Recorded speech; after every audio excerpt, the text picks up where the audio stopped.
Υπάρχουν στιγμές που αλλάζουν τα πάντα. Μία κλήση που δεν απαντάς. Ένα μήνυμα από έναν άγνωστο αριθμό. Μία αλήθεια που ποτέ δεν έπρεπε να φτάσει στο φως. Η Ελένη πίστευε ότι γνώριζε τον άνδρα που παντρεύτηκε, ότι η ζωή τους ήταν χτισμένη πάνω σε θεμέλια αγάπης και εμπιστοσύνης. Αλλά όταν ο Δημήτρης εξαφανίζεται μέσα σε μια χιονοθύελλα και ένα μυστηριώδες μήνυμα την καλεί σε ένα εγκαταλελειμμένο εργοστάσιο, όλα που πίστευε αρχίζουν να διαλύονται. Μέσα στο σκοτάδι εκείνου του τρομακτικού τόπου θα ανακαλύψει μυστικά που θα τη συντρίψουν την καρδιά, προδοσίες που τεντώνονται χρόνια πίσω, ψέματα που κόστισαν ζωές και μια αλήθεια τόσο σκοτεινή που θα την αναγκάσει να επιλέξει ανάμεσα στη δικαιοσύνη και στην εκδίκηση, ανάμεσα στο συγχώρεση και στην επιβίωση. Αυτό που δεν ξέρει είναι ότι κάποιες αλήθειες, όταν αποκαλυφθούν, δεν μπορούν ποτέ να ξεχαστούν. Αν απολαμβάνετε ιστορίες που σας κρατούν με κομμένη την αναπνοή, που σας αναγκάζουν να αισθανθείτε κάθε συναίσθημα βαθιά μέσα στην ψυχή σας, μείνετε μαζί μας. Κάντε εγγραφή στο κανάλι, αφήστε ένα like και πείτε μας στα σχόλια από πού μας παρακολουθείτε. Η ιστορία της Ελένης μόλις άρχισε και υπόσχομαι ότι δεν θα είναι αυτό που περιμένετε. Το χιόνι έπεφτε με μανία εκείνο το πρωί, σαν να προσπαθούσε να θάψει κάθε ίχνος ζωής κάτω από τη λευκή του νεκρική σάβανα. Η Ελένη στεκόταν ακίνητη μπροστά στο παράθυρο της καφετέριας, με τα δάχτυλά της σφιγμένα γύρω από το φλιτζάνι καφέ που είχε κρυώσει προπολού. Δεν το είχε πιει καθόλου. Δεν μπορούσε. Το στομάχι της ήταν σφιγμένο σε έναν κόμπο τόσο σκληρό που πόναγε με κάθε αναπνοή. Κοίταζε έξω, αλλά δεν έβλεπε πραγματικά τη χιονοθύελλα.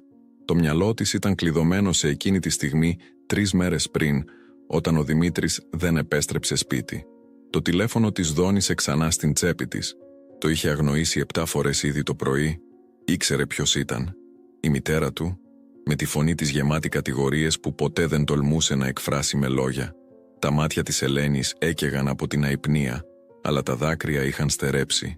Είχε κλάψει τόσο πολύ τις τελευταίες μέρες που το σώμα της δεν είχε άλλο υγρό να προσφέρει. Το στόμα της ήταν ξερό, η γλώσσα της κολούσε στον ουρανίσκο της και κάθε κατάποση ήταν μια επώδυνη προσπάθεια. Ο καφές στην καφετέρια συνέχιζε να λειτουργεί γύρω της. Φωνές που γελούσαν, φλιτζάνια που κροτάλιζαν, η μηχανή του εσπρέσο που φύσαγε ατμό σαν κάποιο μηχανικό τέρας. Όλα αυτά τα ήθελε να σταματήσουν. Πώς μπορούσε ο κόσμος να συνεχίζει να περιστρέφεται όταν ο δικός της είχε διαλυθεί? Πώς τολμούσαν όλοι αυτοί οι άνθρωποι να ζουν τις ασήμαντες ζωές τους σαν να μην συνέβαινε τίποτα τρομερό? Η ανάσα της έγινε ρηχή, γρήγορη. Τα δάχτυλά της άρχισαν να τρέμουν γύρω από το φλιτζάνι. Το άφησε κάτω απότομα και ο καφές χύθηκε λίγο στο τραπέζι. Δεν το καθάρισε. Κοίταξε τον σκούρο υγρό λεκέ να απλώνεται αργά, να διεισδύει στις ρογμές του ξύλινου τραπεζιού. Όπως ακριβώς η απουσία του Δημήτρη διέτρεχε κάθε σκέψη, κάθε στιγμή, κάθε αναπνοή της ύπαρξής της. 3 μέρες, 72 ώρες ακριβώς. Είχε μετρήσει κάθε μία από αυτές. Η αστυνομία της είχε πει να περιμένει. 11 εκατομμύρια φορές της το είχαν πει. Περιμένετε. Σαν να ήταν τόσο εύκολο. Σαν να μπορούσε απλά να καθίσει εκεί και να αφήσει τον χρόνο να περάσει, ενώ ο σύζυγός της ήταν χαμένος κάπου εκεί έξω, σε αυτό το ανελαίητο κρύο. Θυμήθηκε το τελευταίο πράγμα που του είχε πει. Μην αργήσεις. Τόσο τετριμένο. Τόσο συνηθισμένο. Αν ήξερε, αν υπήρχε ο παραμικρός τρόπος να ξέρει, θα του είχε πει κάτι διαφορετικό. Κάτι σημαντικό. Αλλά τι λες σε κάποιον όταν δεν ξέρεις ότι μπορεί να είναι η τελευταία φορά? Το τηλέφωνο δόνησε ξανά. Αυτή τη φορά δεν το αγνόησε. Τα δάχτυλά της, παγωμένα παρά το ζεστό περιβάλλον της καφετέριας, ολίσθησαν πάνω στην οθόνη πριν την ξεκλειδώσουν. Καρδιά της χτυπούσε τόσο δυνατά που μπορούσε να την ακούσει στα αυτιά της, έναν σκοτεινό, απειλητικό ρυθμό. Άνοιξε το μήνυμα. Ήταν από άγνωστο αριθμό. Μη ψάχνεις αυτό που δεν θέλεις να βρεις. Το αίμα παγώνει στις φλέβες της. Τα μάτια της διάβασαν τις λέξεις ξανά και ξανά, σαν να μπορούσαν να αλλάξουν ξαφνικά, να μετατραπούν σε κάτι λιγότερο τρομακτικό. Αλλά παρέμειναν ίδιες. Κάθε γράμμα ήταν μια απειλή, κάθε λέξη μια προειδοποίηση που της έκοβε την αναπνοή. Τα χέρια της τρέμανε τόσο έντονα τώρα, που το τηλέφωνο σχεδόν έπεσε από τα δάχτυλά της. Κοίταξε γύρω της στην καφετέρια με μια ξαφνική, παράλογη παράνοια. Ήταν κάποιος εκεί που την παρακολουθούσε. Αυτά τα μάτια που έριχναν μια γρήγορη ματιά προς το μέρος της ήταν απλά τυχαία ή κάτι περισσότερο σκοτεινό. Το στομάχι της σφίχτηκε ακόμα πιο πολύ. Ένιωσε μια παλήρια ναυτίας να ανεβαίνει από τα σωθικά της, σκοτεινή και απειλητική. Κατάπιε σκληρά, πάλεψε να κρατήσει τον εαυτό της μαζεμένο. Όχι εδώ, όχι τώρα. Δεν μπορούσε να διαλυθεί σε κομμάτια εδώ, μπροστά σε όλους αυτούς τους ξένους. Αλλά το μήνυμα, τι σήμαινε, ποιος το έστειλε. Και πιο σημαντικό, τι ήξεραν για τον Δημήτρη. Τα δάχτυλά της κινήθηκαν από μόνα τους, πληκτρολογώντας μια απάντηση πριν καν σκεφτεί. Πού είναι? Πάτησε αποστολή. Η καρδιά της σταμάτησε. Περίμενε. Δευτερόλεπτα που φάνταζαν σαν αιωνιότητες. Τα μάτια της καρφωμένα στην οθόνη, παρακολουθώντας τις 3 τελίτσες που σήμαιναν ότι κάποιος έγραφε απάντηση. Και μετά, εκεί ήταν. Κοίταξε στο παλιό εργοστάσιο. Αλλά έλα μόνη σου. Αν φέρεις αστυνομία, δεν θα τον ξαναδεί ζωντανό. Ο κόσμος γύρω της έγινε θολός. Οι φωνές στην καφετέρια μετατράπηκαν σε έναν μακρινό θόρυβο, σαν να ήταν κάτω από νερό. Η ανάσα της σταμάτησε. Το παλιό εργοστάσιο. Το γνώριζε. Όλοι στην πόλη το γνώριζαν. Εγκαταλελειμμένο για χρόνια, ένα σκοτεινό κέλυφος από οξυδωμένο μέταλλο και σπασμένα τζάμια στην άκρη της πόλης. Ο τόπος όπου τα παιδιά τολμούσαν το ένα το άλλο να μπουν, όπου όλοι κουτσομπόλευαν ότι συνέβαιναν παράνομα πράγματα. Ο τόπος από τον οποίο κανείς δεν ήθελε να περάσει μετά το σκοτάδι. Και τώρα της έλεγαν να πάει εκεί. Μόνη της. Ένα δάκρυ, το πρώτο εδώ και ώρες, κύλησε αργά κάτω από το μάγουλό της. Το ένιωσε κρύο στο δέρμα της, σαν μια μικρή πυρκαγιά πάγου. Σκούπισε το γρήγορα, θυμωμένη με την αδυναμία της. Δεν είχε χρόνο για δάκρυα, δεν είχε χρόνο για φόβο. Ο Δημήτρης την περίμενε, ο άνδρας που αγαπούσε, ο άνδρας που είχε υποσχεθεί να μεγαλώσει μαζί της, να γεράσει μαζί της. Ήταν κάπου σε εκείνο το τρομακτικό μέρος και μόνο αυτή μπορούσε να τον σώσει. Αλλά κάτι στο μήνυμα δεν ήταν σωστό. Κάτι στον τρόπο που ήταν γραμμένο, στη σκοτεινή βεβαιότητα των λέξεων του. Αυτό δεν ήταν απλή απαγωγή για λύτρα. Αυτό ήταν κάτι πιο βαθύ, πιο τρομακτικό. Και αν πήγαινε, αν ακολουθούσε αυτές τις οδηγίες, θα μάθαινε την αλήθεια. Μια αλήθεια που, όπως της υποσχόταν το μήνυμα, δεν ήθελε να βρει. Αλλά δεν είχε επιλογή. Σηκώθηκε με τρεμάμενα πόδια, άφησε χρήματα στο τραπέζι χωρίς να τα μετρήσει και βγήκε έξω στη χιονοθύελα. Ο άνεμος την χτύπησε αμέσως, παγωμένος και κοφτερός σαν μαχαίρι. Αλλά δεν το ένιωσε. Το κρύο στο εσωτερικό της ήταν πολύ πιο σκληρό από οτιδήποτε μπορούσε να της κάνει ο καιρός. Το παλιό εργοστάσιο την περίμενε. Και μαζί του απαντήσεις που ίσως καταστρέψουν τα πάντα. Η διαδρομή μέχρι το εργοστάσιο ήταν μόνο 15 λεπτά με το αυτοκίνητο, αλλά για την Ελένη φάνταζε σαν μια αιωνιότητα που τεντωνόταν μπροστά της, ατελείωτη και γεμάτη σκοτεινές υποσχέσεις. Τα χέρια της σφίγγονταν γύρω από το τιμόνι τόσο δυνατά, που οι αρθρώσεις της είχαν γίνει λευκές, τα νεύρα και οι τένοντες τεντωμένοι μέχρι το σημείο του πόνου. Κάθε φορά που προσπαθούσε να χαλαρώσει τη λαβή της, τα δάχτυλά της αρνούνταν να υπακούσουν, σαν να είχαν παγώσει σε εκείνη τη θέση από καθαρό τρόμο. Το χιόνι συνέχιζε να πέφτει με μανία. Τα νυφάδες χτυπούσαν το παρμπρίζ σαν μικρά άσπρα σφαιρίδια που προσπαθούσαν να τη σταματήσουν, να τη προειδοποιήσουν να γυρίσει πίσω. Οι αλοκαθαριστήρες δούλευαν με μανία, αλλά δεν μπορούσαν να ακολουθήσουν τον ρυθμό της χιονοθύελας.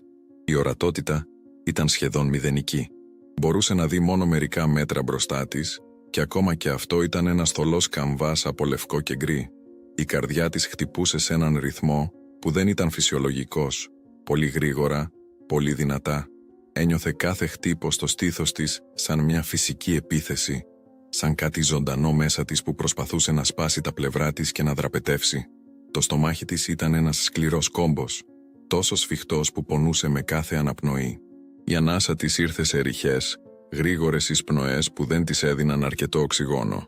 Προσπάθησε να σκεφτεί ορθολογικά. Έπρεπε να κρατήσει το κεφάλι της καθαρό.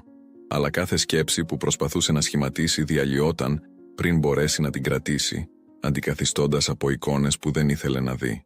Ο Δημήτρης μόνος στο σκοτάδι. Ο Δημήτρης τραυματισμένος. Ο Δημήτρης φοβισμένος και να φωνάζει το όνομά της ενώ αυτή δεν μπορούσε να τον ακούσει. Σταμάτησε αυτές τις σκέψεις. Δεν μπορούσε να τις αντέξει. Όχι τώρα. Το παλιό εργοστάσιο ξεπρόβαλε από τη χιονοθύελα σαν ένα φάντασμα. Μια τεράστια σκοτεινή σιλουέτα ενάντια στον γκρίζο ουρανό, σαν κάποιο προϊστορικό τέρας που κοιμόταν, αλλά ποτέ δεν πέθανε πραγματικά. Η Ελένη ένιωσε το στομάχι της να σφίγγεται ακόμα περισσότερο. Ήταν χειρότερο από ό,τι θυμόταν. Πολύ χειρότερο. Τα κτίρια του εργοστασίου ήταν τεράστια, φτιαγμένα από οξυδωμένο μέταλλο και σκουριασμένα φύλλα που κρέμονταν σε περίεργες γωνίες, σαν οδόντες σε ένα σπασμένο στόμα.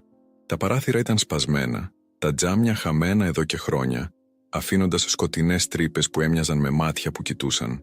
Γύρω από τα κτίρια, παλιός εξοπλισμός βρισκόταν εγκαταλελειμμένος, σπασμένες αλυσίδες, οξυδωμένες δοκοί, μηχανήματα που είχαν διαβρωθεί πέρα από κάθε αναγνώριση.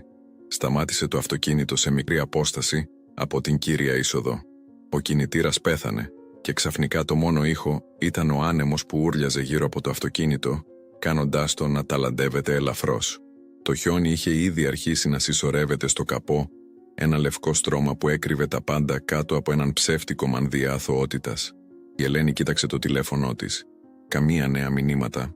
Τα δάχτυλά της πέρασαν πάνω από το όνομα του αδερφού της, του Νίκου. Θα μπορούσε να τον καλέσει, θα μπορούσε να του πει που ήταν. Αλλά το μήνυμα ήταν ξεκάθαρο. Μόνη της.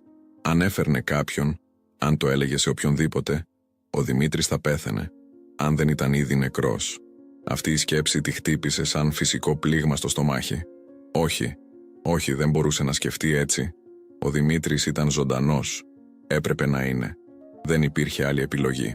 Άνοιξε την πόρτα του αυτοκινήτου και ο άνεμος την χτύπησε αμέσως με μια βία που σχεδόν την έριξε πίσω. Ο αέρας ήταν τόσο κρύος που πόνεσε, κόβοντας μέσα από το παλτό της σαν μαχαίρια από πάγο. Βγήκε έξω. Τα πόδια της βυθίστηκαν αμέσως στο χιόνι που ήταν ήδη πάνω από τον αστράγαλό της. Κάθε βήμα ήταν μια μάχη. Το χιόνι τραβούσε τα πόδια της προς τα κάτω, σαν να προσπαθούσε να την κρατήσει σε μια θέση. Η είσοδος στο εργοστάσιο ήταν ανοιχτή, η μεγάλη μεταλλική πόρτα κρεμόταν από έναν σπασμένο μεντεσέ, λυκνιζόμενη ελαφρώς στον άνεμο, με ένα τρομακτικό τριξίμο. Η Ελένη στάθηκε έξω για μια στιγμή, κοιτάζοντας το σκοτεινό εσωτερικό. Δεν μπορούσε να δει τίποτα πέρα από τα πρώτα μερικά μέτρα.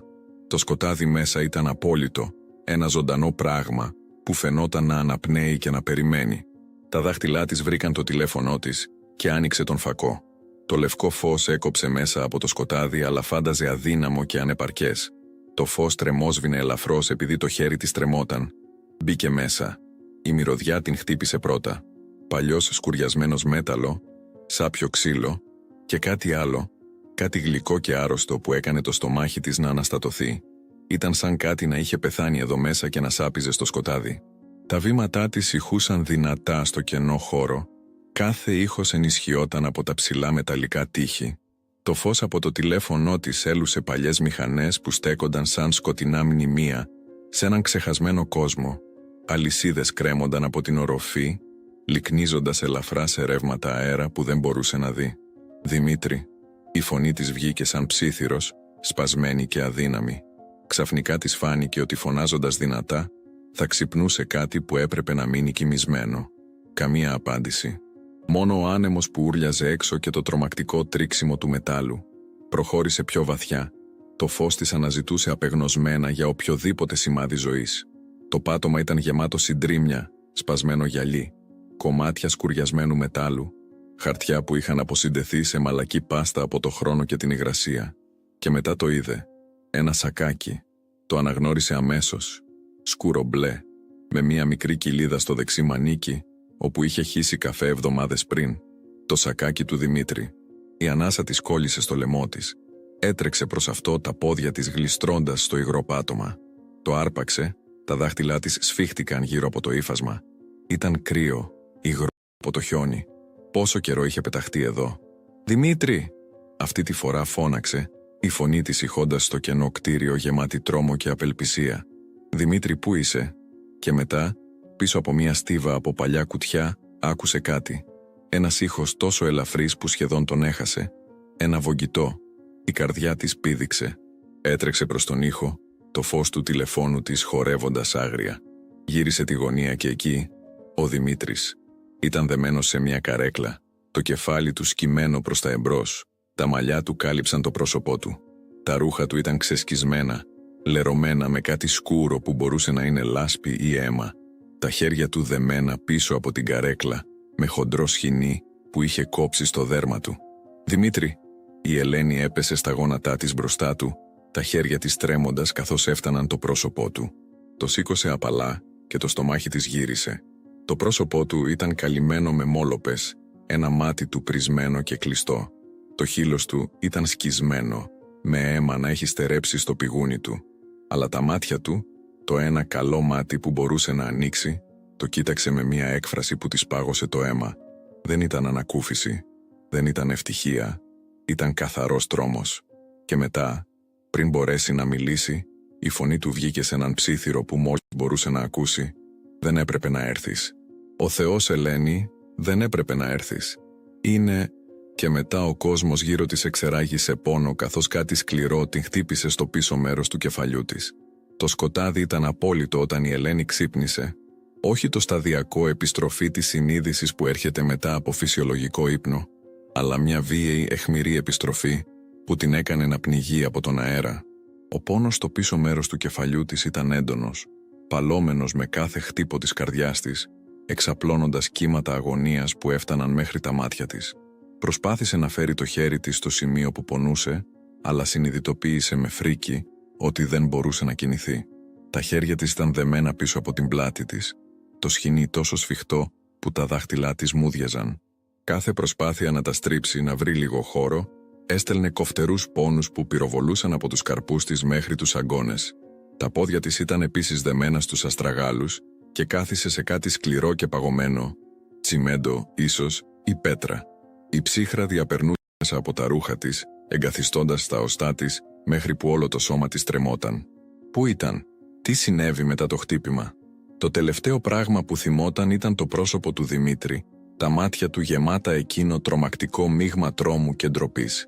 Οι λέξεις του που άρχισαν να πει πριν ο κόσμος της εξεράγησε πόνο. Είναι. Τι ήταν? Τι προσπαθούσε να της πει? Τα μάτια της άρχισαν να προσαρμόζονται στο σκοτάδι και σιγά σιγά, πολύ αργά, άρχισε να διακρίνει σχήματα γύρω της. Ήταν σε ένα είδος δωματίου, όχι μεγάλο, με τοίχους που φαίνονταν να κλείνουν γύρω της. Μπορούσε να δει την ασαφή περίγραμμα του Δημήτρη μερικά μέτρα μακριά, ακόμα δεμένο στην καρέκλα, το κεφάλι του σκυμμένο προς τα εμπρός σε μια αγωνία που έκανε την καρδιά της να τρέμει. Ήταν ακόμα ζωντανός. Ανέπνεε. «Δημήτρη», ψιθύρισε, η φωνή της βραχνή και σπασμένη. «Δημήτρη, ξύπνα». Δεν υπήρξε απάντηση. Μόνο το ήχο της δικής της αναπνοής, γρήγορη και ρηχή, που ηχούσε στο κλειστό χώρο. «Δημήτρη», πιο δυνατά αυτή τη φορά, η φωνή της γεμάτη μια απόγνωση που δεν μπορούσε να κρύψει. «Σε παρακαλώ, απάντησέ μου». Μια αδύναμη κίνηση. Το κεφάλι του σηκώθηκε ελαφρά και η Ελένη άκουσε έναν στεναγμό, ένας ήχος τόσο γεμάτος πόνο που της έκοψε την αναπνοή. «Ελένη», το όνομά της βγήκε σε έναν τρεμουλιαστό ψίθυρο. «Είσαι, εντάξει?» Η ερώτηση ήταν τόσο παράλογη που σχεδόν γέλασε.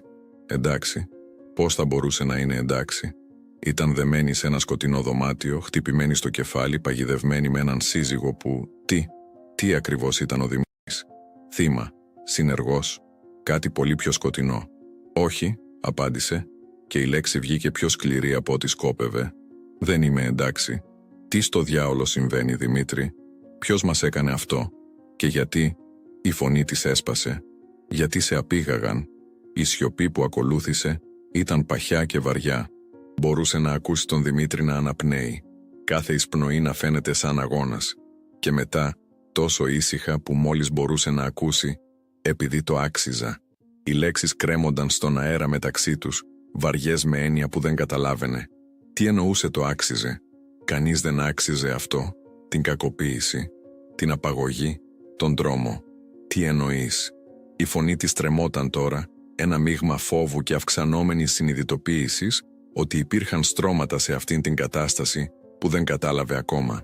«Δημήτρη, τι μου κρύβεις?» Πριν μπορέσει να απαντήσει, ένας ήχος έκοψε τη σκοτεινή μια πόρτα που άνοιγε κάπου πάνω τους. Φως ξέσπασε από μια σκάλα που δεν είχε δει στο σκοτάδι, τυφλωτικό και σκληρό. Η Ελένη σφάλισε τα μάτια της, τον πόνο στο κεφάλι της εντείνοντας με την ξαφνική λάμψη. Βήματα κατέβαιναν τη σκάλα αργά και σκόπιμα. Κάθε ήχος ηχούσε στο κλειστό χώρο, γεμίζοντας το με μια απειλητική προσδοκία. Η καρδιά της Ελένης χτυπούσε τόσο δυνατά, που ένιωθε το αίμα να βροντάει στα αυτιά της. Η φιγούρα που εμφανίστηκε ήταν η ίδια από το εργοστάσιο. Ο ηλικιωμένος άνδρας με τα γκρίζα μαλλιά και τα μάτια γεμάτα πόνο. Αλλά τώρα, στο φως, μπορούσε να δει περισσότερες λεπτομέρειες. Το πρόσωπό του ήταν χαραγμένο με βαθιές γραμμές, κάθε ρητίδα μία αφήγηση δεκαετιών δυστυχίας. Τα χέρια του τρεμόταν ελαφρά καθώς κατέβαινε, αλλά τα μάτια του ήταν σταθερά, εστιασμένα σε αυτήν με μία ένταση που την έκανε να θέλει να συρρικνωθεί μακριά.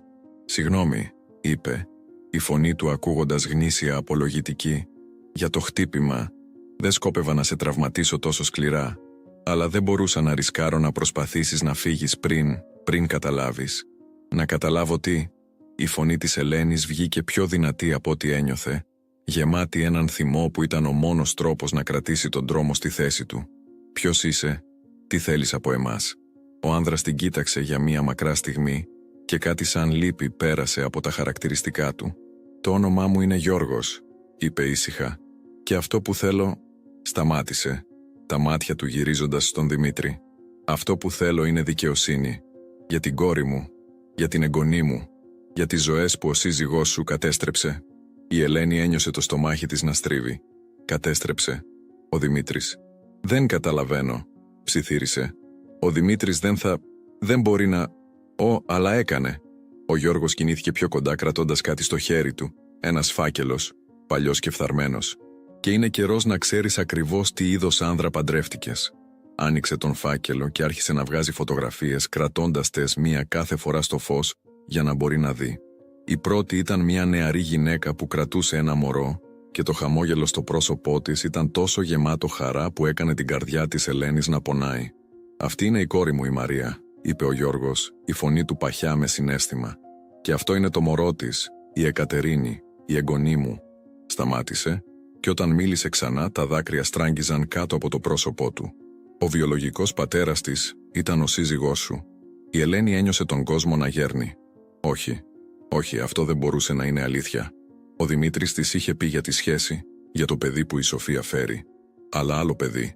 Από χρόνια πριν από 5 χρόνια, συνέχισε ο Γιώργος, η κόρη μου και ο Δημήτρης είχαν μια σχέση. 3 μήνες. Όταν έμεινε έγκυος, του το είπε. Και ξέρεις τι έκανε? Το πρόσωπό του σκλήρινε. Της είπε ότι δεν ήταν δικό του πρόβλημα. Ότι αν κρατούσε το μωρό θα ήταν η δική της επιλογή, αλλά δεν θα ήταν μέρος της ζωής του. Κάθε λέξη ήταν ένα χτύπημα, σπάζοντας κάτι βαθιά μέσα στην Ελένη. Κοίταξε τον Δημήτρη, περιμένοντας μια διάψευση, μια εξήγηση. Αλλά δεν ήρθε τίποτα. Μόνο τη σιωπή του, μια παραδοχή πιο δυνατή από οποιασδήποτε λέξεις. Η Μαρία το ανάθρεψε μόνη της, συνέχισε ο Γιώργος. Και όταν η Εκατερίνη αρρώστησε, όταν χρειαζόταν αυτόν για να σώσει τη ζωή της, τον παρακάλεσε. Του ζήτησε να είναι δότης. Και ξέρεις τι είπε? Η φωνή του έσπασε εντελώς τώρα, λυγμοί που συγκλώνιζαν τους ώμους του. Είπε όχι, άφησε εκείνο το παιδί να πεθάνει. Και όταν η Εκατερίνη πέθανε, η κόρη μου δεν μπόρεσε να το αντέξει. Πήρε τη δική της ζωή μια εβδομάδα αργότερα. Η Ελένη δεν μπορούσε να αναπνεύσει. Ο αέρας φαινόταν να έχει εξαφανιστεί από το δωμάτιο, αφήνοντάς την να πνίγεται στο βάρος αυτής της φρικτής αλήθειας. Και στη σιωπή που ακολούθησε άκουσε τον Δημήτρη να ψιθυρίζει, τόσο ήσυχα που μόλις μπορούσε να τον ακούσει. Είχε δίκιο. Το άξιζα. Ο πόνος ήταν το πρώτο πράγμα που επέστρεψε. Όχι σιγά, όχι σταδιακά, αλλά ξαφνικά και βίαια, σαν κύμα που την συντρίβει.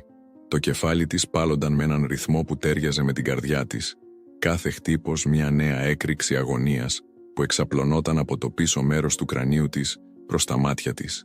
Η Ελένη προσπάθησε να ανοίξει τα μάτια της, αλλά τα βλέφαρά της φαίνονταν να ζυγίζουν τόνους, να αρνούνται να υπακούσουν στις εντολές του μυαλού της. Όταν τελικά κατάφερε να τα ανοίξει, το μόνο που έβλεπε ήταν σκοτάδι.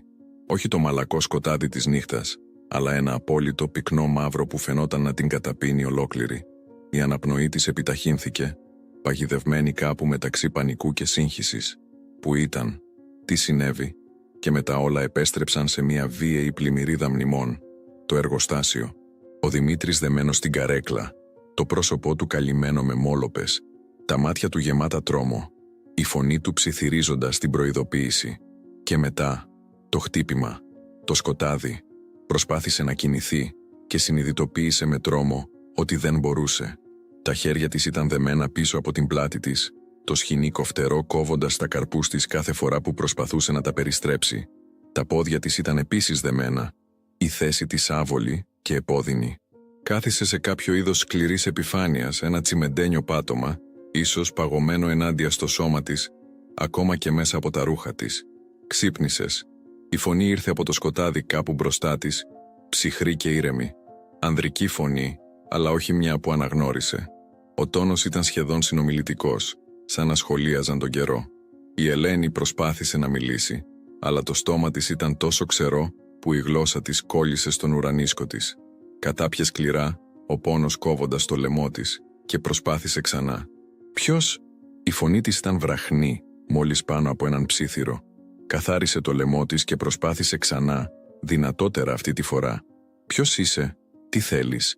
Άκουσε κίνηση στο σκοτάδι, το ήχο βημάτων που ερχόταν πιο κοντά. Η καρδιά της άρχισε να χτυπάει πιο γρήγορα, τόσο δυνατά που ήταν σίγουρη ότι ο άλλος μπορούσε να το ακούσει. Κάθε ένστικτό της φώναζε σε αυτήν να τρέξει, να δραπετεύσει, αλλά ήταν ανίσχυρη, δεμένη και μόνη στο σκοτάδι. Ξαφνικά, ένα φως άναψε. Ένας φακός, η δέσμη του λευκή και τυφλωτική. Η Ελένη σφάλισε τα μάτια της ενάντια στην ξαφνική λάμψη, ο πόνος στο κεφάλι της εντείνεται με την έκθεση. Άργησε μερικά δευτερόλεπτα πριν τα μάτια της προσαρμοστούν αρκετά για να δει.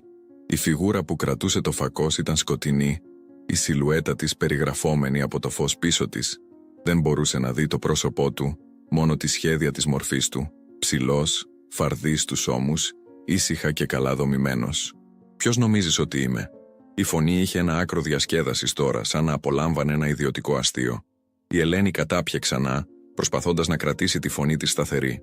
«Δεν ξέρω, αλλά σου ορκίζομαι. Οτιδήποτε θέλεις, χρήματα, οτιδήποτε. Μπορούμε να το κανονίσουμε. Απλά άφησέ μας να φύγουμε. Σε παρακαλώ». Ο άνδρας γέλασε, ένας ήχος σκοτεινός και κενός από πραγματική χαρά. «Χρήματα. Πάντα πιστεύετε ότι πρόκειται για χρήματα». Έκανε ένα βήμα πιο κοντά και το φως του φακού μετακινήθηκε φωτίζοντας κάτι δίπλα της. Ο Δημήτρης. Ήταν ακόμα δεμένος στην καρέκλα, αλλά τώρα μπορούσε να τον δει καλύτερα. Οι τραυματισμοί του ήταν χειρότεροι από ό,τι πίστευε. Όχι μόνο μόλοπες, αλλά κοψίματα, κάποια βαθιά, που είχαν σταματήσει να αιμορραγούν, αλλά άφηναν σκοτεινές γραμμές στο δέρμα του. Το πουκάμισό του ήταν σκισμένο, λερωμένο με αίμα. Το κεφάλι του ήταν ακόμα σκυμμένο προς τα εμπρός, αλλά τώρα μπορούσε να δει ότι ανέπνεε. Αργό και ρηχό, αλλά ανέπνεε.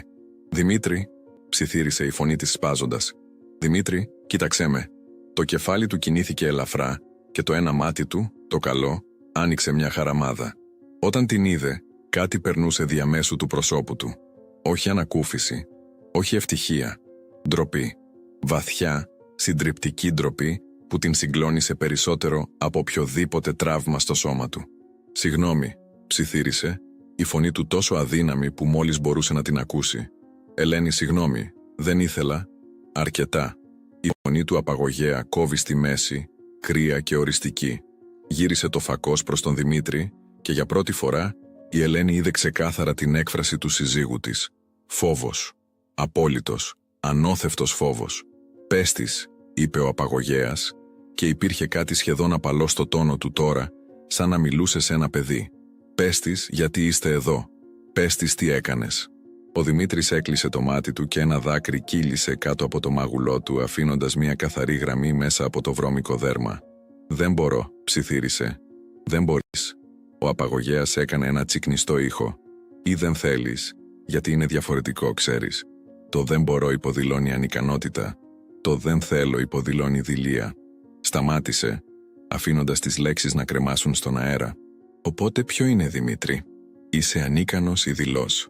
«Σταμάτα», είπε η Ελένη, η φωνή της πιο δυνατή τώρα, θυμωμένη. «Σταμάτα να τον βασανίζεις. Οτιδήποτε θέλεις να ξέρω, πες μου». Άφησε τον ήσυχο. Ο Θεός γύρισε πίσω σε αυτήν, τη φλωτική της ξανά.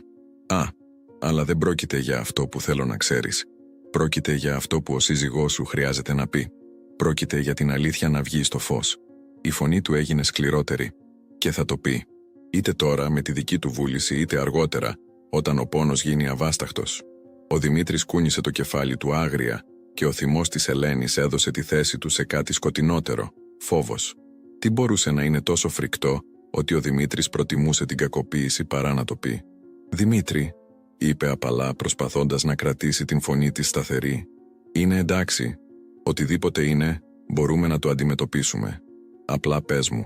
Ο Δημήτρης την κοίταξε και στο άσχημο φως του φακού έβλεπε κάθε λεπτομέρεια της οδύνης στο πρόσωπό του. Άνοιξε το στόμα του, έκλεισε το, άνοιξε το ξανά.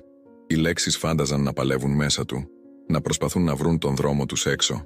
«Η Σοφία», ψιθύρισε τελικά και η φωνή του έσπασε στο όνομα. Η Ελένη πάγωσε.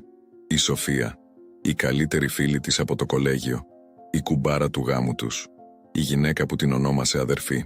Τι σχέση έχει η Σοφία με αυτό? Η φωνή της ήταν ψυχρή τώρα, απόμακρη, σαν να μιλούσε από πολύ μακριά. Ο Δημήτρης έκλεισε το μάτι του ξανά και όταν μίλησε, οι λέξεις ήταν τόσο ήσυχες που μόλις μπορούσε να τις ακούσει. «Κοιμήθηκα μαζί της για 6 μήνες και αυτή...» Η φωνή του έσπασε εντελώς. «Αυτή είναι έγκυος». Ο κόσμος στάματησε. Η καρδιά της Ελένης πάγωσε στο στήθος της. Η αναπνοή της σταμάτησε. Κάθε σκέψη στο μυαλό της εξαφανίστηκε, αντικαθιστώντας από ένα λευκό θόρυβο που ούρλιαζε δυνατότερα από οποιονδήποτε πραγματικό ήχο. 6 μήνες. Ο σύζυγός της και η καλύτερη φίλη της. Για 6 μήνες. Και ένα μωρό. «Όχι», ψιθύρισε, αλλά η λέξη ήταν αδύναμη, άνευ σημασίας. «Όχι, εσύ δεν μπορείς. Και το πιο όμορφο μέρος». Η φωνή του απαγωγέα κόβει διαμέσου του σοκ της, γεμάτη μια σκοτεινή ικανοποίηση. Η Σοφία δεν ήθελε μόνο τον σύζυγό σου. Ήθελε τη ζωή σου, το σπίτι σου, την θέση σου, τα πάντα. Και ο Δημήτρης εδώ ήταν τόσο πρόθυμος να της το δώσει. Ο φακός στράφηκε ξανά στον Δημήτρη. «Δεν είναι έτσι. Πες της για τα χαρτιά διαζυγίου που έχεις ήδη φτιάξει. Πες της για το σπίτι που αγοράσατε μαζί, εσύ και η Σοφία. Πες της πώς σχεδίαζες να εξαφανιστείς». Η σιωπή που ακολούθησε τις λέξεις του απαγωγέα ήταν τόσο πυκνή που έμοιαζε να έχει φυσική παρουσία, να πιέζει εναντίον του θώρακα της Ελένης, μέχρι που η αναπνοή έγινε αδύνατη. Κοίταξε το Δημήτρη περιμένοντας μία διάψευση, μία εξήγηση, οτιδήποτε που θα μπορούσε να κάνει αυτό το εφιάλτη να σταματήσει. Αλλά ο σύζυγός της δεν την κοίταξε. Το κεφάλι του ήταν σκυμμένο προς τα κάτω, οι ώμοι του τρέμοντας με αδύναμους λυγμούς που ήταν σχεδόν αθόρυβοι, αλλά με κάποιον τρόπο πιο οδυνηροί από οποιαδήποτε κραυγή. Η αλήθεια βρισκόταν εκεί, στη σιωπή του, στην αδυναμία του να αρνηθεί, στα δάκρυα που έτρεχαν τώρα ελεύθερα κάτω από το πρόσωπό του, αφήνοντας ίχνη μέσα από το αίμα και τη βρωμιά. Κάτι μέσα στην Ελένη άρχισε να σπάει. Όχι απότομα, όχι καθαρά, αλλά αργά και επώδυνα, σαν πάγος που ραγίζει κάτω από βάρος. Ένιωσε το πρώτο ράγισμα κάπου βαθιά στο στήθος της, ένας κοφτερός πόνος που την έκανε να πνιγεί, και μετά άλλα ρήγματα, ένα μετά το άλλο, εξαπλώνονταν εξωτερικά μέχρι που όλη η ύπαρξή της ένιωθε σαν να διαλυόταν. «Είναι αλήθεια». Η φωνή της βγήκε σπασμένη μόλις πάνω από έναν ψίθυρο. Οι λέξεις πόνεσαν να εκφωνηθούν καθεμία ξύνοντας το λαιμό της σαν γυαλί. «Δημήτρη, κοίταξέ με. Είναι αλήθεια». Για μια στιγμή που φάνταζε να τεντώνεται αιώνια, ο Δημήτρης δεν κινήθηκε και μετά, αργά, τόσο αργά που ήταν σχεδόν βασανιστικό, σήκωσε το κεφάλι του. Το ένα μάτι που μπορούσε να ανοίξει τη συνάντησε και μέσα σε αυτό έβλεπε τα πάντα. Όλη η ενοχή, όλη η ντροπή, όλη η καταστροφή του κόσμου που είχαν χτίσει μαζί. «Ναι», ψιθύρισε. Και μετά, πιο δυνατά, σαν οι λέξεις να ξεσπούσαν από αυτόν. «Ναι, είναι αλήθεια. Όλα είναι αλήθεια. Θεέ μου Ελένη, συγγνώμη. Συγγνώμη, συγγνώμη, συγγνώμη». Σταμάτα. Η φωνή της ήταν παγωμένη τώρα, κάθε ίχνος θερμότητας εξαφανισμένο. Ένιωθε σαν κάποια άλλη να μιλούσε, κάποια που μόλις που αναγνώριζε. «Απλά σταμάτα». Ο απαγωγέας γέλασε, ο ήχος αντιχώντας στο σκοτεινό χώρο. «Α, τώρα έρχεται το πραγματικό πράγμα. Το θυμό, η απόρριψη, το σπάσιμο». Έκανε ένα βήμα πιο κοντά, η φιγούρα του ακόμα κρυμμένη στο σκοτάδι πέρα από τη δέσμη του φακού. «Αλλά περίμενε. Υπάρχουν περισσότερα. Δεν σου είπε ακόμα το πιο όμορφο μέρος». Η Ελένη ένιωσε το στομάχι της να σφίγγεται. «Περισσότερα. Πώς μπορούσε να υπάρχουν περισσότερα?» Αλλά κάτι στον τόνο του απαγωγέα, στη σκοτεινή ικανοποίηση που ανέβαινε από κάθε λέξη, της είπε ότι αυτό ήταν μόνο η αρχή. «Το μωρό που φέρει η Σοφία», συνέχισε ο απαγωγέας, η φωνή του σχεδόν απαλή τώρα, «δεν είναι το πρώτο. Πες της, Δημήτρη. «Πες στη σύζυγό σου για το άλλο μωρό». Ο Δημήτρης κάλπασε. Κυριολεκτικά κάλπασε, το χρώμα στραγγίζοντας από το πρόσωπό του τόσο γρήγορα που ακόμα και στο αδύναμο φως η Ελένη μπορούσε να το δει. Τα χείλη του κινήθηκαν, αλλά δεν βγήκε κανένας ήχος. «Το άλλο μωρό». Η φωνή της Ελένης ήταν μηχανική τώρα, κενή από συναίσθημα. Ένιωθε σαν να παρακολουθούσε αυτή τη σκηνή από πολύ μακριά, σαν να συνέβαινε σε κάποιον άλλο. «Τι άλλο μωρό?» «Ο Δημήτρης δεν σου το είπε ποτέ», είπε ο απαγωγέας. Και τώρα υπήρχε κάτι σχεδόν ευχάριστο στον τόνο του, σαν να μοιράζονταν ένα μυστικό. Πριν από 5 χρόνια είχε μια σχέση με μια γυναίκα με το όνομα Μαρία. 3 μήνες. Αυτό ήταν όλο. Αλλά ήταν αρκετό. Αυτή έμεινε έγκυος.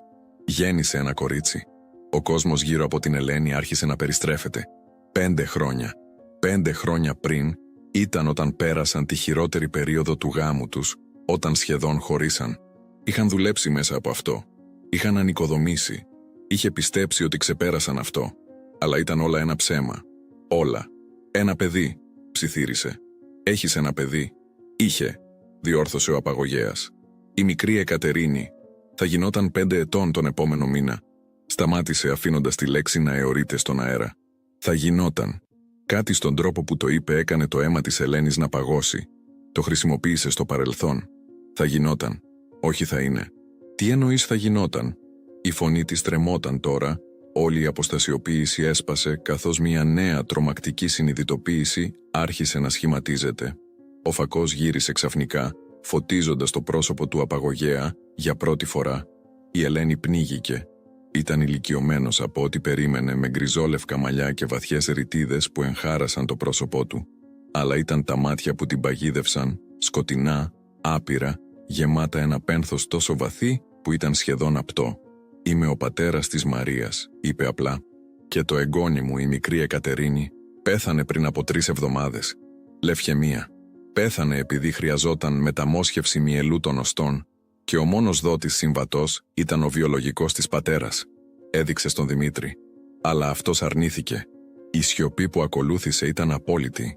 Η Ελένη δεν μπορούσε να αναπνεύσει, δεν μπορούσε να κινηθεί, δεν μπορούσε να σκεφτεί.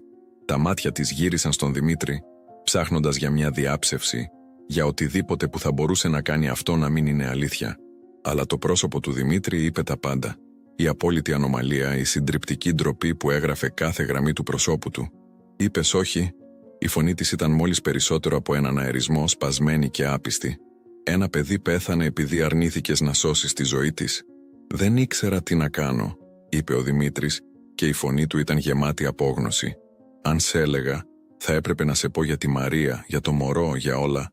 Οπότε άφησες ένα 5χρονο κορίτσι να πεθάνει επειδή δεν ήθελες να εκτεθείς». Η φωνή της ανέβηκε τώρα, γεμάτη ένα θυμό τόσο βαθύ που έκανε ολόκληρο το σώμα της να τρέμει. «Ένα παιδί, Δημήτρη, το παιδί σου». Το επαναλάμβανε ξανά και ξανά, είπε ο παππούς, η φωνή του σπασμένη τώρα, όλη η προηγούμενη δύναμη εξαφανισμένη. «Δέστε με παρακαλώ. Θα κάνω οτιδήποτε». Αλλά δεν μπορούσα να το πω στη σύζυγό μου. Σαν η ζωή σας, η άνεσή σας, το μυστικό σας, ήταν πιο σημαντικά από τη ζωή του παιδιού μου. Δάκρυα έτρεχαν τώρα κάτω από το πρόσωπο του ηλικιωμένου άνδρα, λάμποντας το φως του φακού. Παρακολούθησα την εγγονή μου να πεθαίνει. Σε ένα νοσοκομιακό κρεβάτι, τόσο μικρή και αδύναμη. Και ξέρεις τι ήταν το τελευταίο πράγμα που είπε? Ρώτησε για τον μπαμπά της. Ρώτησε αν ο μπαμπάς της θα ερχόταν να τη δει. Η φωνή του έσπασε εντελώς. Και έπρεπε να της πω όχι. Έπρεπε να παρακολουθώ να πεθαίνει ρωτώντας γιατί ο μπαμπάς της δεν την αγαπούσε. Η Ελένη ένιωσε κάτι μέσα της να σπάει εντελώς. Όλος ο θυμός, όλος ο πόνος, όλη η προδοσία, όλα συνενώθηκαν σε ένα κύμα τόσο ισχυρό που το σώμα της δεν μπορούσε να το συγκρατήσει. Άρχισε να τρέμει βίαια, λυγμοί ξεσπώντας από το στήθος της σε βίαια κύματα που την έκαναν να πνιγεί. «Η κόρη μου», συνέχισε ο ηλικιωμένος άνδρας, «η Μαρία, δεν μπόρεσε να το αντέξει. 1 εβδομάδα μετά τον θάνατο της Εκατερίνης, πήρε ένα μπουκάλι χάπια. Την βρήκα στο μπάνιο, κρύα και άκαμπτη. Η φωνή του ήταν τελείως επίπεδη τώρα, κενή από οτιδήποτε εκτός πόνου. Έχασα τα πάντα. Την κόρη μου, την εγγονή μου, όλες εξαιτίας αυτού του άνδρα». Κοίταξε το Δημήτρη με μάτια που ήταν τόσο γεμάτα μίσος, που η Ελένη ένιωσε το δωμάτιο να γίνεται παγωμένο. «Οπότε το σχεδίασα όλο. Ήθελα να πονέσετε και οι δύο. Ήθελα να ξέρετε τι είναι να χάνεις τα πάντα Γύρισε προς την Ελένη. «Σε έφερα εδώ όχι επειδή σε μισώ, αλλά επειδή χρειαζόταν να ξέρεις, χρειαζόταν να δεις τι είδους τέρας παντρεύτηκες».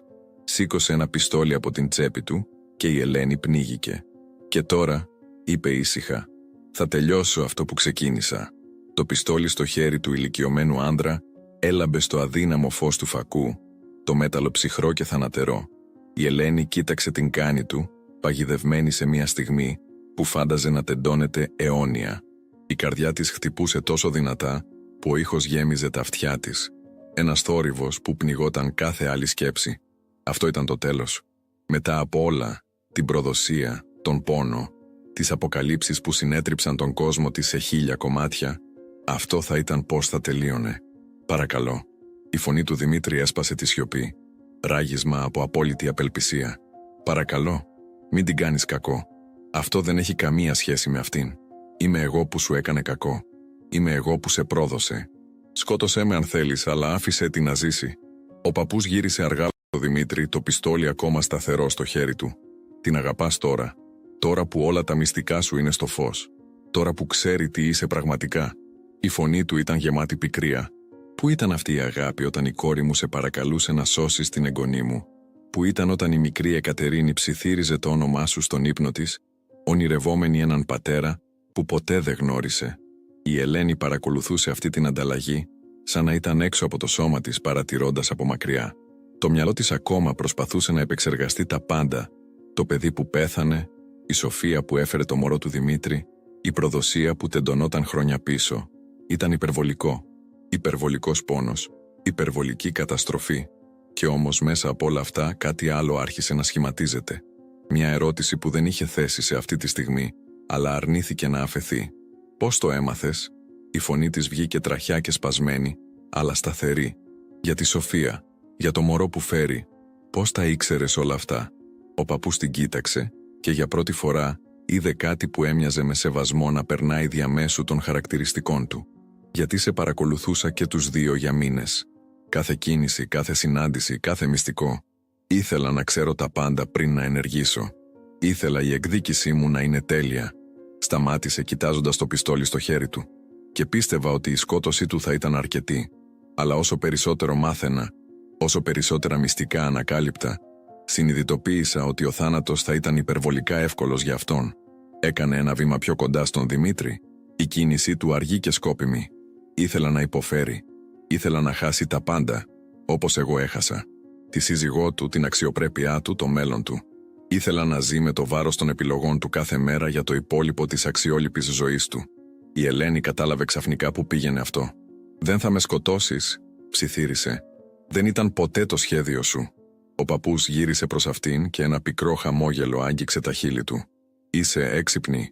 «Όχι, δεν θα σε σκοτώσω. Θέλω να ζεις. Θέλω να θυμάσαι αυτή τη νύχτα κάθε φορά που κοιτάζεις τον εαυτό σου στον καθρέφτη. Θέλω να κουβαλάς το βάρος αυτής της αλήθειας για το υπόλοιπο της ζωής σου». Σταμάτησε, το χαμόγελο εξαφανίστηκε. «Και θέλω να ξέρεις ότι δεν τόλμησες ποτέ να εμπιστευτείς κάποιον ξανά». Σήκωσε το πιστόλι, αλλά αυτή τη φορά δεν το έδειξε σε αυτήν. Το έδειξε στον Δημήτρη. «Όχι», η Ελένη φώναξε και ο ήχος ηχούσε στο κενό χώρο. Ο λόγος της αντίδρασης δεν ήταν ξεκάθαρος ακόμα και σε αυτήν. Μετά από όλα όσα είχε μάθει, μετά από όλες τις προδοσίες, γιατί θα ήθελε να σώσει αυτόν τον άνδρα. Τον άνδρα που της είχε ψεύδεστε για χρόνια, που είχε άφησε ένα παιδί να πεθάνει για να προστατεύσει τα μυστικά του, που είχε καταστρέψει τα πάντα που πίστευε ότι ήταν αληθινό. Αλλά κάτι μέσα της, κάποιο κομμάτι που αρνήθηκε να σπάσει εντελώς, αντέδρασε. Ίσως ήταν τα χρόνια που είχαν μοιραστεί. Ίσως ήταν η μνήμη του άνδρα που πίστευε ότι γνώριζε πριν η μάσκα πέσει. Ή ίσως ήταν απλά η αρνούμενη να αφήσει ακόμα περισσότερο θάνατο, να ανθίσει από αυτό το τρομερό χάος. «Αν τον σκοτώσεις», είπε, η φωνή της τρέμοντας, αλλά σκόπιμη, «δεν θα είσαι καλύτερος από αυτόν. Η εγγονή σου, η Εκατερίνη, θα ήθελε αυτό. Θα ήθελε να γίνεις δολοφόνος στο όνομά της». Ο παππούς παγώνει, το χέρι του τρέμοντας ελαφρά. «Μην τολμάς να μιλήσεις για αυτήν. Δεν τη γνώριζες, δεν είχες δικαίωμα». «Έχεις δίκιο», διέκοψε η Ελένη, και τώρα τα δάκρυα έτρεχαν ελεύθερα κάτω από το πρόσωπό της. «Δεν τη γνώριζα. Και ποτέ δεν θα το κάνω και αυτό με σπάζει το καρδιά. Ένα παιδί πέθανε επειδή ο άνδρας που νόμιζα ότι γνώριζα Ήταν δειλός και εγωιστής. Και θέλω να μισώ τον. Θεέ μου, θέλω να τον μισώ τόσο πολύ. Η φωνή της έσπασε, λυγμή ξεσπώντας από το στήθος της. Αλλά αν το σκοτώσεις δεν θα λύσεις τίποτα. Δεν θα τους επαναφέρει. Θα δημιουργήσεις απλά περισσότερο πόνο, περισσότερο θάνατο. Η σιωπή που ακολούθησε ήταν παχιά με τάση. Ο παππούς στεκόταν ακίνητος, το πιστόλι ακόμα σημαδεμένο στον Δημήτρη, αλλά το χέρι του τρεμόταν τώρα βίαια. Το πρόσωπό του ήταν μια μάσκα αγωνίας, δάκρυα που στράγγιζαν κάτω από τις ρητίδες του. «Δεν ξέρεις τι είναι», ψιθύρισε, η φωνή του σπασμένη.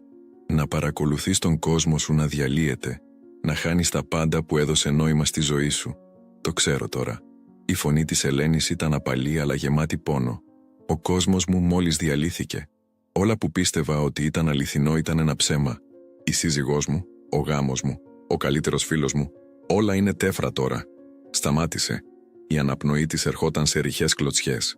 «Αλλά δεν θα αφήσω τον να με καταστρέφει. Δεν θα αφήσω τον Δημήτρη να με πάρει αυτό επίσης». Ο Δημήτρης κοιτούσε την, το πρόσωπό του μια μάσκα απόλυτης ανομαλίας. «Ελένη», ψιθύρισε, «δεν πρέπει». «Σταμάτα». Η φωνή της ήταν σκληρή τώρα, όλη η απαλότητα εξαφανισμένη. «Δεν μιλάς σε μένα. Δεν έχεις πλέον το δικαίωμα να μου μιλάς». Γύρισε πίσω στον παππού, τα μάτια της συναντούσαν το δικό του. «Αλλά δεν θα επιτρέψω να γίνεις δολοφόνος. Όχι επειδή τον αξίζει να ζήσει, αλλά επειδή εσύ αξίζεις καλύτερα από αυτό». Ο ηλικιωμένος άνδρας την κοίταξε για μια μακρά στιγμή και η Ελένη μπορούσε να δει τη μάχη που παίζονταν πίσω από τα μάτια του. Εκδίκηση εναντίον ειρήνης, μίσος εναντίον θεραπείας. Το πιστόλι τρεμόταν στο χέρι του, η κάνη του κινούμενη ελαφρά καθώς πάλευε με την απόφαση και μετά, αργά, το κατέβασε. Το πιστόλι έπεσε στο έδαφος με έναν μεταλλικό κρότο που ηχούσε στο κενό χώρο. Ο παππούς έπεσε στα γόνατά του, τα χέρια του καλύπτοντας το πρόσωπό του, καθώς λυγμοί συγκλονίζουν το σώμα του. Ήταν ο ήχος απόλυτης καταστροφής, απόλυτης απώλειας. Η Ελένη παρακολουθούσε τα δικά της δάκρυα αναμειγνύοντας με το δικό του. Δεν ένιωθε νίκη, δεν ένιωθε ανακούφιση, ένιωθε μόνο την κενό βάρος της απώλειας. Η δική της, η δική του, όλοι μαζί, σε ένα φρικτό ταπετσαρία πόνου. Και ξαφνικά, ο ήχος σιρήνων έκοψε τη σιωπή. Η Ελένη σφάλισε, σύγχυση ρίπουν διαμέσου της. Δεν είχε καλέσει την αστυνομία. Ο παππούς σίγουρα δεν το είχε κάνει. Και μετά θυμήθηκε. Πριν βγει από το αυτοκίνητό της, είχε στείλει ένα γρήγορο μήνυμα στον Νίκο, τον αδερφό της. Μόνο μια τοποθεσία, τίποτα περισσότερο. Μια τελευταία προφύλαξη σε περίπτωση που κάτι πήγε στραβά. Και κάτι είχε πάει στραβά. Όλα είχαν πάει στραβά. Ο παππούς σήκωσε το κεφάλι του, τα μάτια του συναντούσαν τα δικά της. «Ευχαριστώ», ψιθύρισε, «για να με σταματήσει από το να γίνω το τέρας». Η Ελένη δεν απάντησε. Δεν υπήρχε τίποτα να πει. Οι σιρήνες ήρθαν πιο κοντά και με αυτούς η υπόσχεση του τέλους και ίσως κάπου μακριά στο μέλλον μια νέα αρχή. Οι επόμενες ώρες πέρασαν σε μια θολή ακολουθία γεγονότων που η Ελένη μόλις κατάφερε να επεξεργαστεί. Η αστυνομία ξέσπασε στο εργοστάσιο σαν κύμα, τα φώτα τους κόβοντας το σκοτάδι με βίαιη λάμψη. Φωνές φώναξαν εντολές, χέρια την έλυσαν από τα σχοινιά και κάποιος τύλιξε μια κουβέρτα γύρω από τους ώμους της. Αλλά ένιωθε τίποτα από αυτό. Το σώμα της ήταν εκεί, συμμορφώνοντας με τις κινήσεις, απαντώντας σε ερωτήσεις, με μονολεκτικές απαντήσεις. Αλλά το μυαλό της ήταν κάπου αλλού, παγιδευμένο σε έναν βρόχο των λέξεων του Δημήτρη, των αποκαλύψεων που είχαν καταστρέψει όλα που πίστευε ότι ήξερε. Ο Νίκος ήρθε τρέχοντας προς αυτήν με το πρόσωπό του παραμορφωμένο από ανησυχία και φόβο. Τα χέρια του έπιασαν τους ώμους της, τα μάτια του ψάχνοντας το πρόσωπό της για σημάδια τραυματισμού. «Ελένη, Θεέ μου, είσαι εντάξει? Όταν πήρα το μήνυμά σου, δεν ήξερα τι να σκεφτώ». Η φωνή του έφτασε σε αυτήν σαν από πολύ μακριά, φιλτραρισμένη μέσω στρωμάτων παχιού γυαλιού. Άνοιξε το στόμα της να απαντήσει, αλλά δεν βγήκαν λέξεις. Τι μπορούσε να πει? Πώς θα μπορούσε να εξηγήσει το χάος που είχε γίνει η ζωή της στις τελευταίες ώρες? Άρχισε και μετά σταμάτησε. Η λέξη εντάξει κόλλησε στο λαιμό της αρνώντας να βγει. Επειδή δεν ήταν εντάξει. Τίποτα δεν ήταν εντάξει. Τίποτα δεν θα ήταν ποτέ εντάξει ξανά. Πίσω από τον Νίκο είδε τον Δημήτρη να οδηγείται προς ένα ασθενοφόρο, παραμέδικοι που φρόντιζαν τα τραύματά του. Ακόμα και από απόσταση, Μπορούσε να δει πόσο κατεστραμμένος φάνταζε, όχι μόνο σωματικά, αλλά κάτι πολύ βαθύτερο. Η στάση του ήταν ενός άνδρα που είχε χάσει τα πάντα, που είχε δει τον εαυτό του στον καθρέφτη και βρήκε ένα τέρας που τον κοιτούσε πίσω. Για μια στιγμή, τα μάτια τους συναντήθηκαν και σε εκείνη τη σύντομη σύνδεση, η Ελένη είδε όλα που δεν μπορούσε να πει. Την ντροπή, την τύψη, την αγάπη που δεν θα ήταν ποτέ αρκετή να επιδιορθώσει τι είχε σπάσει. Γύρισε μακριά, το στομάχι της στριφογυρίζοντας με έναν κυματισμό ναυτίας που απείλησε να την ξεπεράσει. Ο παππούς παρήγαγε σε χειροπέδες το κεφάλι του κλίνο, ως στάση ενός άνδρα που δεν είχε τίποτα αριστερά να χάσει. Καθώς περνούσε παρά αυτήν, σταμάτησε για μια στιγμή, η αξιωματική παρακρατώντας το όταν γύρισε να την κοιτάξει. «Συγγνώμη», ψιθύρισε, η φωνή του σπασμένη και άδεια. «Για όλα. Δεν είχα το δικαίωμα να σε σύρω σε αυτό». Η Ελένη τον κοίταξε και για πρώτη φορά από αυτή τη φρικτή νύχτα ένιωσε κάτι πέρα από μούδιασμα. Δεν ήταν συγχώρεση. Αυτό θα ερχόταν, αν ποτέ, πολύ αργότερα. Αλλά ήταν κατανόηση. Κατανόηση του πόνου που έκανε ανθρώπους να σπάουν, να γίνουν εκδοχές του εαυτού τους που δεν αναγνώριζαν. «Ξέρω», είπε ήσυχα, «και συγγνώμη για την απώλειά σου». Οι αξιωματικοί τον οδήγησαν μακριά και η Ελένη τον παρακολούθησε να πάει. Ένας σπασμένος άνδρας που είχε αφήσει τον θυμό να καταναλώσει τα πάντα που υπέβαλε ποτέ.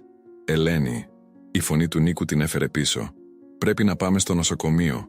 Πρέπει να σε ελέγξουν». Κούνησε το κεφάλι μηχανικά, αφήνοντας τον αδερφό της να την οδηγήσει προς το δικό της αυτοκίνητο. Το χιόνι είχε σταματήσει να πέφτει, αφήνοντας τον κόσμο καλυμμένο σε μια λευκή κουβέρτα που φαινόταν σχεδόν ειρηνική υπό το πρώιμο φως της αυγής. Πόσος καιρός είχε περάσει. Ένιωθε σαν αιώνες, αλλά ο ουρανός λέει ότι ήταν μόνο μια νύχτα. Μια νύχτα που είχε αλλάξει τα πάντα. Στο νοσοκομείο, οι γιατροί την εξέτασαν, δήλωσαν το χτύπημα στο κεφάλι ελαφρύ, αλλά συνέστησαν παρακολούθηση. Η Ελένη ακούγε τις οδηγίες τους, συνέτρεξε την κεφαλόσκονση, ήπιε το νερό που της προσφέρθηκε, αλλά τίποτα δεν φάνηκε πραγματικό. Ήταν σαν να μετακινούσε μέσω ενός ονείρου ή ίσως έναν εφιάλτη από τον οποίο δεν μπορούσε να ξυπνήσει. Ήταν ο Νίκος που τελικά ρώτησε την ερώτηση που κρεμόταν μεταξύ τους σαν μια σκοτεινή σύννεφο. Τι συνέβη εκεί, Ελένη? Η αστυνομία λέει κάτι σχετικά με μια απαγωγή, αλλά σταμάτησε, τα μάτια του ψάχνοντας το πρόσωπό της. Υπάρχει κάτι περισσότερο, δεν είναι? Η Ελένη κοίταξε τα χέρια της διπλωμένα στην περιτύλιξή της. Οι καρποί της ακόμα έδειχναν κόκκινα σημάδια από τα σχοινιά, αναμνήσεις του φυσικού πόνου της. Αλλά αυτά θα θεραπεύονταν. Οι μόλοπες θα ξεθοριάσουν. Οι πληγές στο εσωτερικό της όμως, εκείνες ήταν τελείως διαφορετικό θέμα. Ο Δημήτρης άρχισε και η φωνή της τρεμόταν στο όνομα. Έχει άλλη σχέση. Με τη Σοφία. Είδε την κλονιά στα μάτια του Νίκου, το άγνωστο ξαφνικό σοκ. Η Σοφία, την κουμπάρα σας. Αλλά πώς, πότε? 6 μήνες, είπε επίπεδα. Και αυτή φέρει το μωρό του. Ο Νίκος έβρισε κάτω από την αναπνοή του, τα χέρια του σφίγγονται σε γροθιές. Αυτό το καθήκη θα υπάρχει περισσότερα. Η Ελένη τον διέκοψε και τώρα οι λέξεις ξεσπούσε. Ένα χήμαρο αλήθεια που δεν μπορούσε να συγκρατήσει άλλο. Του είπε τα πάντα. Για τη Μαρία, για το παιδί που πέθανε, για την άρνηση του Δημήτρη να σώσει τη ζωή της. Κάθε λέξη ήταν αγκάθι, κόβοντας την καθώς τραβήχτηκε από το λαιμό της. Όταν τέλειωσε, ο Νίκος φάνταζε χλωμός, το πρόσωπό του μια μάσκα συγκλονισμού και απόρριψης. Άφησε ένα παιδί να πεθάνει. Ψιθύρισε. Θεέ μου, Ελένη, δεν ήξερα. Δεν είχα ιδέα ότι ήταν ικανός για κάτι τέτοιο. Ούτε κι εγώ. Οι λέξεις ήρθαν σε αναστατώσεις λυγμούς τώρα, όλο το συναίσθημα που είχε κρατήσει πίσω τελικά, ξεσπώντας σε ένα ξέσπασμα που δεν μπορούσε να ελέγξει. Πίστευα ότι τον ήξερα. Πίστευα ότι μας ήξερα. Αλλά ήταν όλα ένα ψέμα, Νίκο. Κάθε λέξη, κάθε υπόσχεση, κάθε στιγμή, όλα ψέματα. Ο Νίκος την τράβηξε σε μια αγκαλιά και η Ελένη έκλαψε ενάντια στον ώμο του, τα χρόνια πόνου και προδοσίας ξεκολλώντας όλα ταυτόχρονα. Έκλαψε για τον γάμο που είχε χάσει, για τον άνδρα που πίστευε ότι είχε παντρευτεί αλλά ποτέ δεν υπήρχε πραγματικά. Έκλαψε για την μικρή Εκατερίνη, ένα παιδί που δεν γνώρισε ποτέ, αλλά του οποίου θάνατος θα την στοιχείο για πάντα. Έκλαψε για τον εαυτό της, για τη γυναίκα που ήταν χθες το πρωί αθώα και άγνωστη και για τη γυναίκα που ήταν τώρα, διαλυμένη και αναδομημένη από αλήθεια πολύ οδυνηρή να αντέξουν. Όταν τα δάκρυα τελικά στέγνωσαν, αισθάνθηκε κενή. Όχι ειρηνική, αλλά απλά κενή, σαν κάθε συναίσθημα είχε καεί, αφήνοντας τίποτα πίσω παρά στάχτη. «Τι θα κάνεις τώρα?» ο Νίκος ρώτησε ήσυχα. Η Ελένη σκούπισε το πρόσωπό της, τα χέρια της τρέμοντας. «Δεν ξέρω», παραδέχτηκε. «Πώς προχωράς από κάτι τέτοιο? Πώς ανοικοδομείς όταν κάθε θεμέλιο έχει καταστραφεί? Ένα βήμα κάθε φορά», είπε ο Νίκος, τα χέρια του σφίγγοντας τους ώμους της. «Και δεν είσαι μόνη. Είμαι εδώ. Η μαμά και ο μπαμπάς θα είναι εδώ. Θα σε βοηθήσουμε μέσα από αυτό». Η Ελένη κούνησε το κεφάλι ευγνώμων για την παρουσία του, αλλά ξέροντας ότι η πραγματική δουλειά θα ήταν δική της μόνη. Κανείς άλλος δεν μπορούσε να φέρει αυτό το βάρος για αυτήν. Κανείς άλλος δεν μπορούσε να θεραπεύσει τις πληγές που είχαν σκιστεί ανοιχτές. Μέσα από το παράθυρο του νοσοκομείου, είδε τον ήλιο να ανεβαίνει, φωτίζοντας το χιόνι σε αποχρώσεις ροζ και χρυσού. Μια νέα μέρα. Η πρώτη μέρα του υπολείπου της ζωής της. Μια ζωή χωρίς τον Δημήτρη. Μια ζωή χωρίς τη Σοφία. Μια ζωή όπου πρέπει να μάθει ξανά πώς να εμπιστεύεται, πώς να αγαπά, πώς να είναι αυτή. Δεν ήταν έτοιμη, αλλά ήξερε κάτι με βεβαιότητα. Θα επιζήσει. Όχι επειδή ήθελε, αλλά επειδή δεν είχε επιλογή. Και ίσως κάπου κάτω από τον δρόμο θα βρει τρόπο όχι μόνο να επιζήσει, αλλά να ανθίσει ξανά. 6 μήνες μετά, η Ελένη στεκόταν στο μπαλκόνι του νέου της διαμερίσματος, κοιτάζοντας την πόλη που απλωνόταν κάτω της. Ο ήλιος έδιε, βάφοντας τον ουρανό σε αποχρώσεις πορτοκαλί και μοβ που της έκοψαν την αναπνοή. Κρατούσε ένα φλιτζάνι τσάι στα χέρια της, η ζεστασιά του διαχέονταν στις παλάμες της, αγκυρώνοντάς την στη στιγμή. 6 μήνες από εκείνη τη νύχτα στο εργοστάσιο. 6 μήνες από τη στιγμή που ο κόσμος της κατέρευσε. Το διαζύγιο είχε ολοκληρωθεί πριν από 2 εβδομάδες. Ο Δημήτρης δεν είχε αμφισβητήσει τίποτα. Το σπίτι, τα χρήματα, τίποτα. Την είχε υπογράψει όλα χωρίς λέξη διαμαρτυρίας, σαν να ήξερε ότι δεν αξίζει να ζητήσει οτιδήποτε. Την τελευταία φορά που τον είδε ήταν στο δικαστήριο, και το πρόσωπό του ήταν μια μάσκα ντροπής και τύψης που η Ελένη δεν ήθελε πλέον να κουβαλάει. Την είχε προσπαθήσει να μιλήσει μαζί της 1 φορά, 2 εβδομάδες μετά εκείνη τη νύχτα. Είχε εμφανιστεί στην πόρτα του σπιτιού των γονιών της όπου έμενε προσωρινά, το πρόσωπό του χλωμό και κουρασμένο, τα μάτια του γεμάτα έναν πόνο που αναγνώριζε υπερβολικά καλά. «Ελένη, σε παρακαλώ», είχε πει, η φωνή του σπάζοντας. «Πρέπει να μιλήσουμε. Πρέπει να καταλάβεις». «Όχι». Η λέξη είχε βγει σκληρή και οριστική. «Δεν χρειάζεται να καταλάβω τίποτα. Ήδη ξέρω περισσότερα από όσα ήθελα ποτέ. Αλλά σε αγαπώ. Σταμάτα». Είχε σηκώσει το χέρι της, κόβοντας τον. «Δεν ξέρεις τι σημαίνει αυτή η λέξη. Η αγάπη δεν αφήνει παιδιά να πεθαίνουν. Η αγάπη δεν ψεύδεται για χρόνια. Η αγάπη δεν προδίδει τον άνθρωπο που υποτίθεται να προστατεύεις πάνω απ' όλα». Τα δάκρυα είχαν κυλήσει κάτω από το πρόσωπό του, αλλά η Ελένη δεν είχε κινηθεί, δεν είχε μαλακώσει. Είχε κλείσει την πόρτα στο πρόσωπό του και δεν είχε κοιτάξει πίσω. Τώρα, στέκοντας στο μπαλκόνι της, ένιωσε κάτι που δεν περίμενε, ειρήνη. Όχι ολοκληρωτική, όχι τέλεια, αλλά μία ήσυχη αποδοχή που είχε αγωνιστεί σκληρά να βρει. Ο θεραπευτής που είχε αρχίσει να βλέπει, την είχε προειδοποιήσει ότι η θεραπεία δεν θα ήταν γραμμική.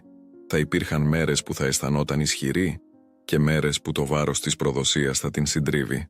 Σήμερα ήταν μία καλή μέρα. Το τηλέφωνο της δόνησε στην τσέπη της.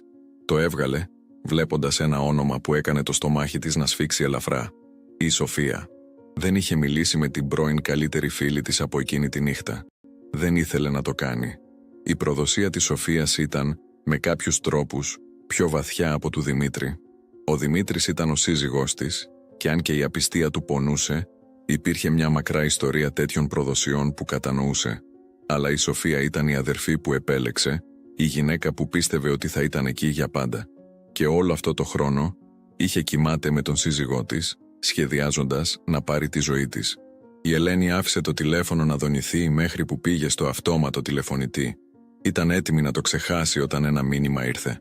«Ελένη, ξέρω ότι δεν θέλεις να μιλήσεις μαζί μου και το καταλαβαίνω, αλλά υπάρχουν πράγματα που χρειάζεται να ξέρεις. Για την Εκατερίνη, για όλα. Σε παρακαλώ».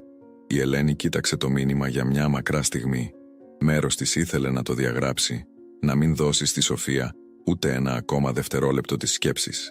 Αλλά άλλο μέρος, το μέρος που ακόμα έψαχνε για απαντήσεις, για κλείσιμο, Το παρακινούσε να ανταποκριθεί. Τελικά, έγραψε πίσω: «Έχεις 10 λεπτά, η καφετέρια στην πλατεία. Αύριο στις 2 το μεσημέρι». Η απάντηση ήρθε σχεδόν αμέσως: «Θα είμαι εκεί. Ευχαριστώ».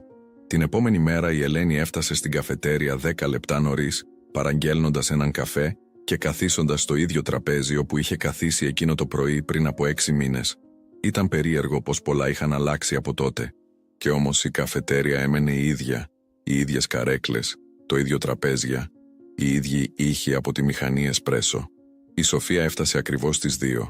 Η Ελένη την παρακολούθησε να μπαίνει και το πρώτο πράγμα που παρατήρησε ήταν η κοιλιά. Η Σοφία ήταν εμφανώς έγκυος τώρα, περίπου 7 μηνών αν οι υπολογισμοί της Ελένης ήταν σωστοί. Το χέρι της ηλεκτρομαγνητικά πήγε στην κοιλιά της, προστατευτικά. Η ενοχή ήταν ξεκάθαρη γραμμένη σε κάθε γραμμή του προσώπου της Σοφίας, καθώς πλησίασε το τραπέζι. Τα μάτια της ήταν κόκκινα, σαν είχε κλάψει πρόσφατα, και το δέρμα της φαινόταν χλωμό και τεντωμένο. «Ελένη», ψιθύρισε, η φωνή της γεμάτη συναίσθημα. «Ευχαριστώ που ήρθες. Δεν ήξερα αν...» 10 λεπτά, διέκοψε η Ελένη, η φωνή της επίπεδη. «Είπες ότι υπάρχουν πράγματα που πρέπει να ξέρω. Μίλα». Η Σοφία κούνησε το κεφάλι, καθίσοντας αργά. Για μια στιγμή, φάνηκε να αγωνίζεται να βρει τις λέξεις. Μετά, με μια βαθιά αναπνοή, άρχισε. «Δεν σε παρηγορεί τίποτα από ό,τι έκανα», είπε ήσυχα. «Αλλά χρειάζεται να καταλάβεις ότι δεν ξεκίνησε ως κάτι κακό. Ο Δημήτρης και εγώ μιλήσαμε για χρόνια. Μοιραστήκαμε πράγματα. Και όταν περνούσες τη δύσκολη στιγμή, όταν σκέφτηκες να χωρίσεις, ήρθε σε μένα». Σταμάτησε, τα μάτια της πέφτοντας στα χέρια της. «Και κάναμε ένα λάθος». 6 μήνες, είπε η Ελένη ψυχρά. «Δεν είναι ένα λάθος. Είναι μια επιλογή. Έχεις δίκιο». Τα δάκρυα κύλησαν κάτω από το πρόσωπο της Σοφίας τώρα. «Και όταν ανακάλυψα ότι ήμουν έγκυος, όλα έγιναν πραγματικά. Συνειδητοποίησα τι είχαμε κάνει, πόσο σε είχαμε βλάψει. Και ήθελα να σου πω. Θεέ μου Ελένη, ήθελα να σου πω τόσο πολύ. Αλλά δεν το έκανες». «Όχι». Η Σοφία σκούπισε τα μάτια της. «Επειδή ο Δημήτρης με έπεισε να περιμένω.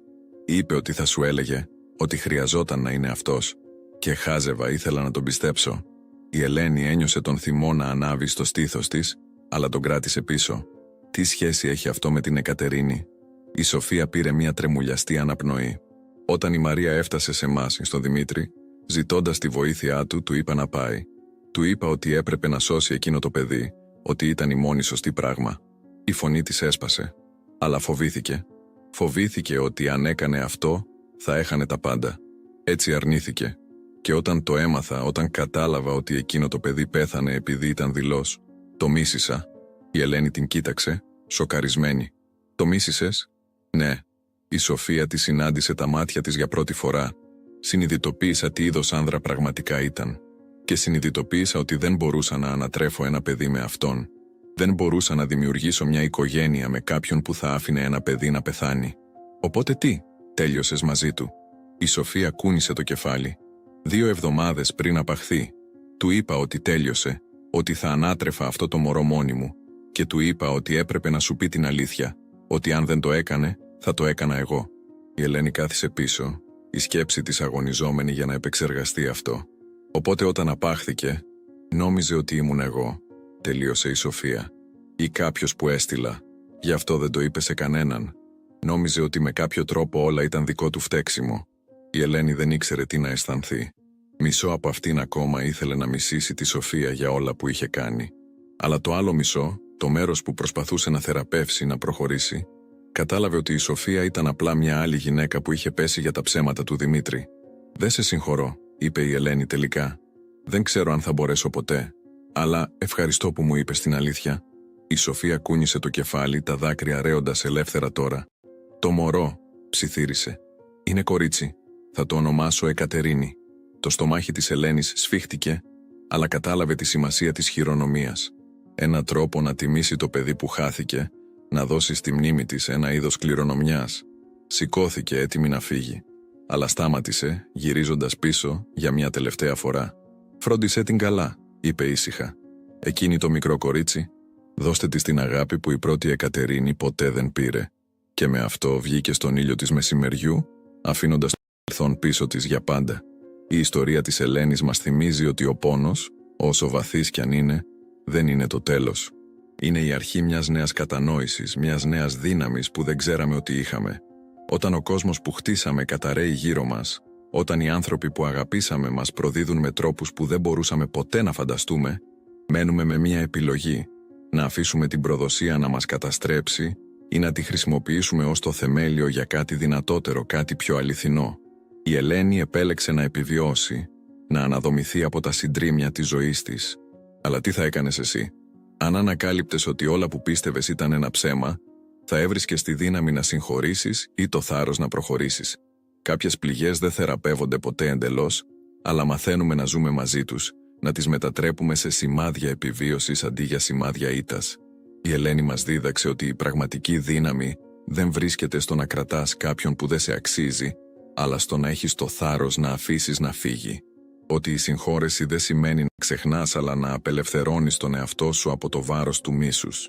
Και ότι ακόμα και στις πιο σκοτεινές στιγμές υπάρχει πάντα μια πιθανότητα για αναγέννηση, για μια νέα αρχή. Αν αυτή η ιστορία σας άγγιξε, αν σας έκανε να αισθανθείτε, να σκεφτείτε, να αναστοχαστείτε τις δικές σας επιλογές και σχέσεις, κάντε εγγραφή στο κανάλι μας. Αφήστε ένα like για να μας υποστηρίξετε και μοιραστείτε αυτή την ιστορία με κάποιον που μπορεί να χρειάζεται να την ακούσει. Γιατί μερικές φορές οι ιστορίες των άλλων μας βοηθούν να κατανοήσουμε τις δικές μας. Ευχαριστούμε που μείνατε μαζί μας μέχρι το τέλος. Θα σας δούμε στην επόμενη ιστορία.